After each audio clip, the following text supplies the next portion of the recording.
जरा सोचो, एक 24,000 करोड़ का आर्मी रोबोट किलिंग मशीन एक आम सी लड़की का बॉयफ्रेंड बन के कॉलेज जाने लग जाए। कुछ ऐसा ही होता है हमारी आज की कहानी में। कहानी की शुरुआत वॉशिंगटन से होती है, जहां अमेरिकन आर्मी दो खतरनाक अपराधियों को पकड़ने के लिए तेजी से एक रग्बी फील्ड की तरफ बढ़ रही थी। और अपराधियों के पास पहुंचते ही कमांडर मैकफी की टीम ने उन्हें चारों तरफ से घेर लिया और इस दौरान जेम्स हार्टली नाम का एक साइंटिस्ट भी उनके साथ मौजूद था। अपराधियों को चारों तरफ से घेरने के बाद मैकफी ने जेम्स को बताया कि असल में इन अपराधियों ने $3 बिलियन का एक बहुत ही खतरनाक हथियार चोरी किया था, जिसके चलते यूएस प्रेसिडेंट बहुत ही ज्यादा गुस्से में थे।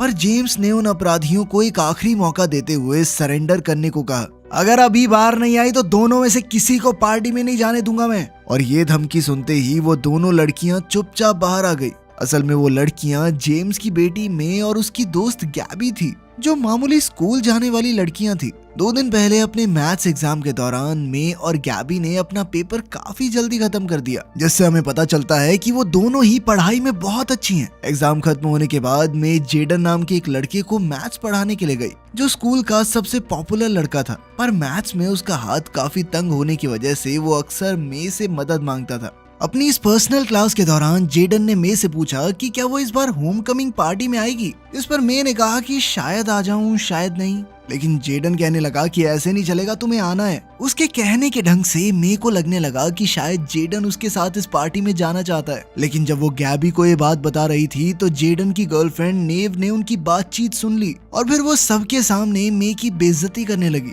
जेडन भी ज्यादा कुछ तो नहीं बोल पाया, पर फिर भी उसने थोड़ा बीच बचाव किया। सबके सामने अपनी इज्जत बचाने के चक्कर में मे ने भी कह दिया कि मेरा भी बॉयफ्रेंड है, ठीक है, एल्बर्ट नाम है उसका, इतना सेक्सी है कि एक बार ही देख लेगी ना तो तू पागल हो जाएगी। खैर, सबके आगे ढिंडोरा पीटने के बाद घर जाके मैं बहुत टेंशन में थी, क्योंकि अब बॉयफ्रेंड कहाँ से आएगा। इस पर गैबी ने कहा कि तेरे पापा एक ह्यूमनॉइड रोबोट पर काम कर रहे थे ना, उस रोबोट को तेरा बंदा बना के ले चलते हैं। पहले तो मेरे को ये बात अजीब लगी, पर कोई दूसरा चारा भी कहाँ था। पर वो ये नहीं जानती थी कि असल में मे के पिता फौज के लिए ही काम करते हैं, जहाँ उनकी मुलाकात कमांडर मैकफी और उनकी टीम से हुई। जिसके बाद जेम्स ने उन्हें एक सोल्जर रोबोट दिखाया, जिसे उसने पूरी टेक्नोलॉजी का इस्तेमाल करके खुद बनाया था। वो रोबोट कमांडर को काफी पसंद आया और इसीलिए उसने रोबोट प्रेसिडेंट को दिखाने का फैसला किया। और कमांडर के वहां से निकलते ही जेम्स ने उस कमरे को लॉक कर दिया। इधर गैबी लगातार जेम्स के सिस्टम को हैक करने की कोशिश कर रही थी और काफी देर तक मेहनत करने के बाद वो सिस्टम को हैक करने में कामयाब भी हो गई। जिसके बाद उन दोनों ने रोबोट को अपने हिसाब से तैयार करना शुरू कर दिया और काफी देर तक एल्बर्ट पर काम करने के बाद उनकी स्क्रीन पर एक काफी हैंडसम लड़का आया, जिसने मे को हेलो कहते हुए उससे हाथ मिलाने के लिए अपना हाथ आगे बढ़ाया। पर जैसे ही मे ने लैपटॉप की स्क्रीन को छुआ तो उसे एक छोटा सा करंट लगा, जिसके चलते लैब में वो रोबोट भी अब एल्बर्ट बनने के लिए फ्लूइड में चला गया। इधर मे और गैबी को जलने की बदबू आई और जब वो उस बदबू का पीछा करते हुए नीचे आए तो उन्होंने देखा कि जेम्स के कंप्यूटर में कई सारे धमाके हो रहे थे। और ये देखकर दोनों तुरंत ही समझ गए कि उन्होंने कुछ तो गड़बड़ कर दी है। और तभी उन्हें किसी के उस तरफ आने की आवाज सुनाई दी, जिसे सुनते ही गैबी ध्यान भटकाने के लिए ऑफिस से बाहर चली गई, जहाँ उसकी मुलाकात मे के भाई ब्रैड से हुई, जिसने गैबी को वहां देखते ही पूछा कि आखिर वो उसके पापा के ऑफिस में क्या कर रही है। पर जैसे ही गैबी उसे इग्नोर मारते हुए वापस अंदर जाने लगी तो ब्रैड ने उसका रास्ता रोक लिया और उसका कहना था कि वो उसे अंदर तभी जाने देगा जब वो उसके साथ होम कमिंग पर जाने के लिए मान जाएगी। पर गैबी इस बात के लिए बिल्कुल तैयार नहीं थी। पर जैसे ही उन्हें बाहर जेम्स की गाड़ी की आवाज सुनाई थी तो ब्रैड ने कहा कि फिर मैं पापा को बता दूंगा तेरे और मे के बारे में। जिसके बाद गैबी तुरंत ही उसके साथ जाने के लिए मान गई। उधर लैब में सभी सर्वर्स क्रैश हो गए थे, क्योंकि अब वो रोबोट पूरी तरह से एल्बर्ट बन चुका था और अब वो पूरी रफ्तार से वहां से भाग निकला।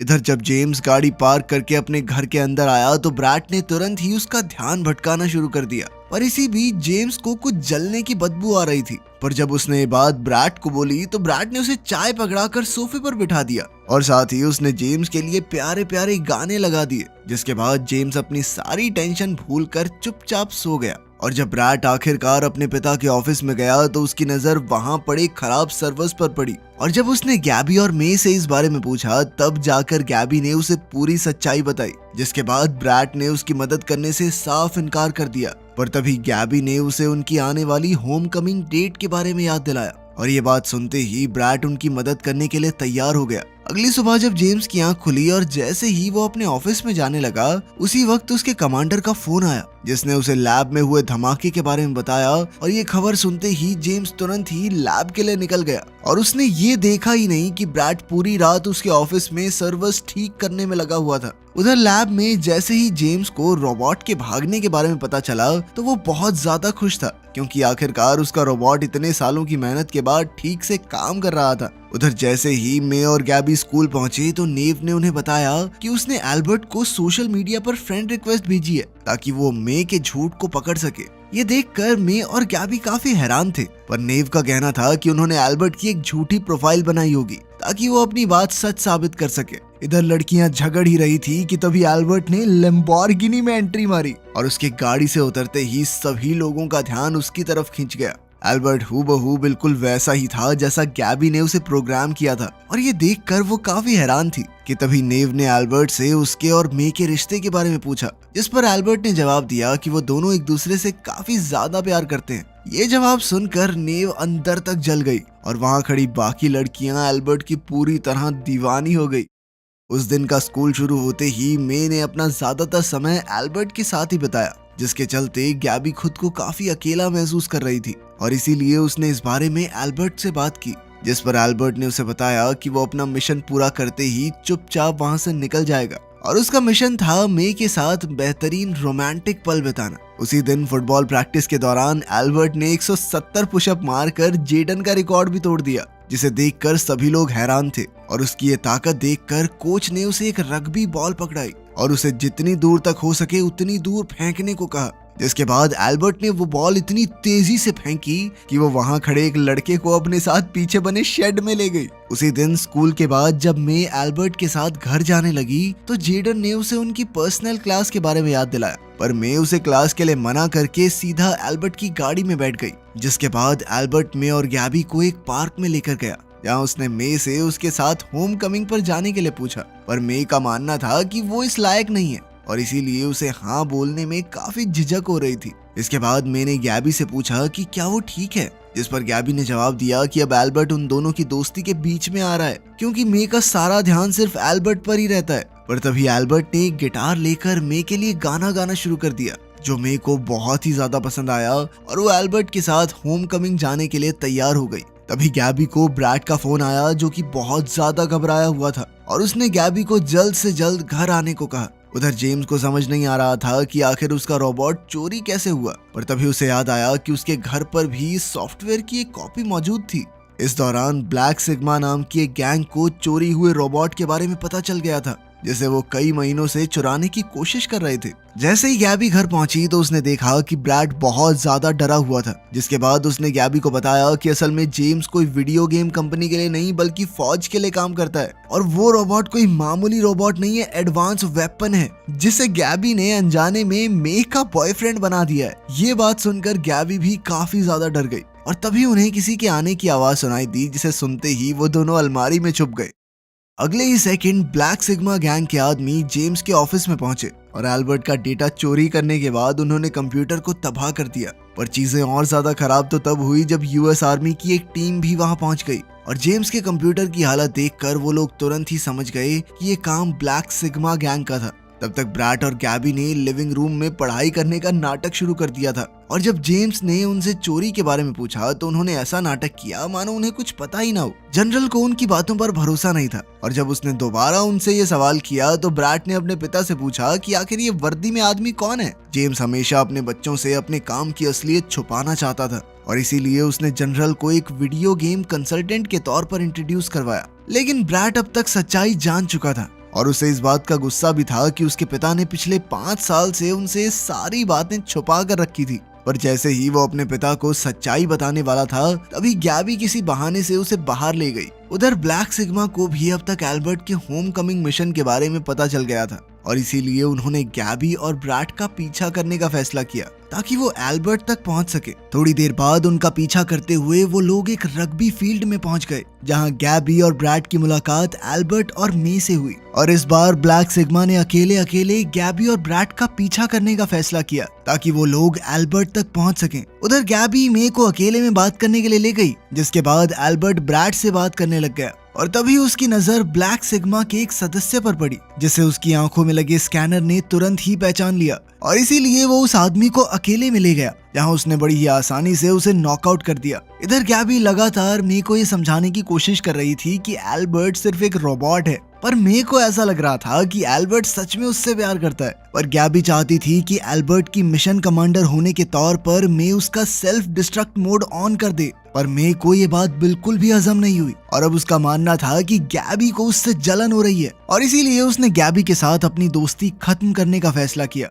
उधर ब्लैक सिग्मा के गैंग मेंबर्स को अपना साथी मिल गया था, जिसे एल्बर्ट ने बहुत बुरी तरह पीटा था और ये देखकर वो दोनों भी काफी घबरा गए थे और इसीलिए उन्होंने प्लान बी का इस्तेमाल करने का फैसला किया, जिसमें वो लोग एल्बर्ट को इलेक्ट्रोपल्स डिवाइस के जरिए बंद करने वाले थे ताकि वो उन्हें नुकसान न पहुंचा सके। उधर मैच के दौरान उनके स्कूल का एक खिलाड़ी घायल हो गया और अपनी टीम को हारते हुए देखकर कोच ने सोचा कि एल्बर्ट को खिलाना चाहिए, जिसके लिए एल्बर्ट तुरंत ही तैयार हो गया और मैच के वापस शुरू होते ही एल्बर्ट ने तेजी से गोल्स करना शुरू कर दिया। उसकी इस तेज रफ्तार को देखकर सभी लोग काफी हैरान थे। उधर जनरल को उन तीनों ब्लैक सिग्मा डीलर्स का पता चल गया था जिन्होंने जेम्स के घर में चोरी की थी। अभी पुलिस उन्हें पकड़ने का प्लान बना ही रही थी कि तभी एक पुलिस वाले ने उन्हें एल्बर्ट की वीडियो दिखाई, जिसमें वो हवा में उड़ उड़ कर गोल कर रहा था और उस वीडियो को देखते ही जेम्स ने उसे पहचान लिया, पर वो उसे अपनी बेटी के साथ देखकर काफी हैरान था। उधर फील्ड पर एल्बर्ट लगातार काफी अच्छा खेल रहा था और ऑडियंस में भी सभी लोग उसके लिए चीयर कर रहे थे, जिसे देखकर नेव बहुत ज्यादा नाराज थी और वो बार बार उन्हें जेडन के लिए चीयर करने को कह रही थी। और जैसे ही एल्बर्ट ने आखिरी गोल करके अपनी टीम को मैच जिताया तो सभी टीम मेंबर्स ने उसे अपने कंधों पर बैठा लिया और तभी ब्लैक सिग्मा ने इलेक्ट्रोपल्स डिवाइस को ऑन करके फील्ड की सभी लाइट्स के साथ साथ एल्बर्ट को भी स्विच ऑफ कर दिया। और उसी वक्त यूएस आर्मी भी एल्बर्ट को लेने वहां पहुंच गई और उन्हें देखते ही गैबी मे को लेकर वहां से भाग गई और उसने रास्ते में मे को उसके पिता की सच्चाई के बारे में बताया और साथ ही उसने ये भी बताया कि आर्मी सिर्फ उसके सो कॉल्ड बॉयफ्रेंड एल्बर्ट को लेने आई थी, क्योंकि वो कोई मामूली रोबोट नहीं बल्कि एक किलिंग मशीन है। पर वो दोनों ये बात नहीं जानते थे कि नेव ने इस बार उनकी बातें सुन ली थी। आर्मी के वहां आते ही मे और गैबी वहां से दूर भागने लगे। उधर ब्लैक सिग्मा के गैंग मेंबर्स को अपने डिवाइसेस इस्तेमाल करने में परेशानी हो रही थी कि तभी पुलिस ने उन्हें अरेस्ट कर लिया। इधर गैबी और मे पुलिस से छुपने की कोशिश कर रहे थे, पर इसके बावजूद भी जेम्स और कमांडर मैकफी उन्हें पकड़कर जेम्स की सीक्रेट लैब में ले आए, जहां कमांडर ने उन्हें नेशनल सिक्योरिटी के साथ मजाक करने के लिए डांटा, जिसके बाद उन्होंने जेम्स से उन्हें वापस घर ले जाने को कहा। और जब मे ने कमांडर से एल्बर्ट के बारे में पूछा तो कमांडर ने जवाब दिया कि एल्बर्ट सही सलामत उन्हें वापस मिल गया है और साथ ही उनके हाथ ब्लैक सिग्मा के गैंग मेंबर्स भी लगे हैं जो एल्बर्ट को चुराना चाहते थे, तो इसीलिए उन्हें बच्चों को परेशान करने की कोई जरूरत नहीं थी। साथ ही उन्होंने बताया कि अब एल्बर्ट को वापस से एक सोल्जर के रूप में प्रोग्राम किया जाएगा। पर यह बात सुनकर मे बिल्कुल भी खुश नहीं थी, क्योंकि वो अभी भी एल्बर्ट को अपना बॉयफ्रेंड बनाना चाहती थी। और उसके ये कहते ही जेम्स ने उसे चुप होने को कहा। $3 बिलियन का बॉयफ्रेंड चाहिए तुझे हैं? 24,900 करोड़ का बनाइए। पर इधर मे को अभी भी लगता था कि वो वापस होश में आते ही एल्बर्ट उससे मिलने जरूर आएगा। अगले दिन आखिरकार उनकी होमकमिंग पार्टी का दिन आ ही गया और उधर एल्बर्ट सरकार की गिरफ्त से भाग गया। दूसरी ओर जेम्स अपनी बेटी को स्कूल छोड़ने के लिए गया, जहां उसने मे से वादा किया कि आज उसके साथ कुछ अच्छा ही होगा। और थोड़ी देर बाद एल्बर्ट भी एक बहुत बड़ी गाड़ी में अच्छे से तैयार होकर स्कूल पहुंच गया, जिसे देखकर मे तो बहुत खुश थी, पर जेम्स बहुत हैरान था। और थोड़ी देर बाद ही यूएस आर्मी भी एल्बर्ट को ट्रैक करते हुए वहां पहुंच गई। कैप्टन तुरंत पूरे एरिया को रेड करना चाहता था, पर जेम्स ने उन्हें ऐसा करने से रोक दिया, क्योंकि एल्बर्ट बहुत ही खतरनाक था और इसीलिए उसने कैप्टन से कहा कि वो पहले एल्बर्ट को अपना मिशन पूरा करने दे। पर कैप्टन अभी भी इसके लिए तैयार नहीं था, जिसके बाद जेम्स ने धमकी दी कि अगर उसने ऐसा नहीं किया तो वो आने वाले समय में सरकार के लिए एक भी रोबोट नहीं बनाएगा। और ये धमकी सुनने के बाद कैप्टन को मजबूरन इस चीज के लिए तैयार होना पड़ा और उन्होंने अपने कई सिपाहियों को भेस बदल कर पार्टी के अंदर भेजा, ताकि वो लोग चारों तरफ नजर रख सकें। अंदर एल्बर्ट और मे को साथ देखकर नेव बहुत ज्यादा जल रही थी और अब उसका प्लान होमकमिंग क्वीन जीतने के बाद एल्बर्ट का पर्दाफाश करने का था। पर जेडन को उसके इस प्लान में कोई दिलचस्पी नहीं थी और जब नेव ने उससे बदतमीजी की तो जेडन ने तुरंत ही ब्रेकअप कर लिया साथ ही स्कूल के प्रिंसिपल ने मे को अगली होम कमिंग क्वीन घोषित कर दिया। ये देखकर जेम्स काफी ज्यादा खुश था। कैप्टन ने उसे बताया कि ये सब उसके आदमियों की वोट्स की वजह से हुआ था, पर मे का नाम सुनकर नेव पूरी तरह से पागल हो गई और उसने तुरंत ही स्टेज पर जाकर एल्बर्ट की सारी असलियत बताना शुरू कर दिया। पर किसी ने उसकी बात पर ध्यान नहीं दिया और सबको लगा कि पागल हो गई है ये। तभी जेडन ने गैबी को बताया कि वो मे के साथ पार्टी में आना चाहता था, पर वो डर की वजह से पूछ नहीं पाया। पर नेव ने अचानक सबके सामने पूछ लिया और वो घबरा गया थोड़ा। और ये सुनकर गैबी को भी एहसास हुआ कि वो कितनी ज्यादा गलत थी और इसीलिए वो मे से माफी मांगने के लिए गई, जिसके बाद उन दोनों में भी सुलह हो गई। थोड़ी देर बाद आखिरकार एल्बर्ट और मे को एक साथ डांस करने का मौका मिला, जिसका इंतजार मे से ज्यादा बाहर खड़ा कैप्टन और उसकी टीम कर रही थी, जो पूरी तैयारी करके बैठे हुए थे। वहीं जेडन और गैबी भी उन दोनों को ही देख रहे थे और इस बार गैबी जानती थी कि मे जो कुछ भी करेगी वो ठीक ही होगा। उधर अपने डांस के दौरान मे की आंखें जेडन पर पड़ी, जिसके बाद उसने एल्बर्ट से ब्रेकअप करने का फैसला किया, जिस पर एल्बर्ट ने उसे बताया कि वो एक सोल्जर नहीं बनना चाहता और इसीलिए उसने मे से उसका सेल्फ डिस्ट्रक्ट ऑन करने को कहा, जिसके बाद मे ने उसकी आंखों में देखकर उसे आई लव यू बोल दिया, जो एल्बर्ट का मिशन खत्म होने का साइन था। और फिर वो तुरंत ही रॉकेट की तरह आसमान में गायब हो गया। किसी को भी समझ नहीं आ रहा था कि आखिर ये हुआ क्या। और तभी ब्रैड ने कहा कि वाह क्या पटाखा था, वाह प्रिंसिपल साहब ने कमाल कर दिया। इसके बाद पार्टी में जेडन ने मे के साथ डांस करने की इच्छा जाहिर की, पर अब मे अपना समय अपनी दोस्त गैबी के साथ बिताना चाहती थी। एक तो ये चाहिए क्या औरतों को समझ नहीं आता भाई। वीडियो पसंद आई तो लाइक कर देना, चैनल को सब्सक्राइब कर लेना। मिलते हैं अगली वीडियो में।